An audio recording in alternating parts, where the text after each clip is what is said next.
நம்ம தொட்டியில் உள்ள சிலோன் ஒயிட்டை வந்து இப்போ நம்ம தனியாக பிரித்து இன்னொரு பாக்ஸில் போட போகிறோம். ஏன்னா வந்து இதில் வந்து ரொம்ப குட்டியாகவும் இருக்குது, கொஞ்சம் பெருசாகவும் இருக்குது. நம்ம பெருசாக வந்து இப்போ என்னென்னா நம்ம தனியாக பிரிக்கணும். இங்கே பாருங்கள், இப்போ வந்து கிளாஸில் நான் எடுத்து வச்சுருக்கேன். இதே நீ என்ன பண்ணுவேன்னா அப்படியே பிடிச்சி அப்படியே கொண்டு போய் அதில் வந்து தண்ணி டெம்பரேச்சர் செட் ஆகக்காண்டி ஒரு 5 நிமிஷம் உள்ளே வைக்கணும். வச்சுட்டு பார்த்தீங்கன்னா வீட்டில் பாருங்கள், இப்போ நான் வச்சு காட்டுறேன் உங்களுக்கு. இப்போ நான் உள்ளே வைக்க உள்ளே வச்சுட்டு இப்போ வந்து கொஞ்சம் தண்ணி வந்து டெம்பரேச்சர் செட் ஆகணும்.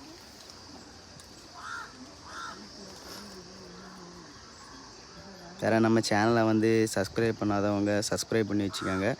உங்களுக்கு கமெண்ட் செக்ஷனில் வந்து எதாவது தேவையான கமெண்ட் செக்ஷனில் கேளுங்க, எந்த மாதிரிப்பட்ட வீடியோ வேணும்னு.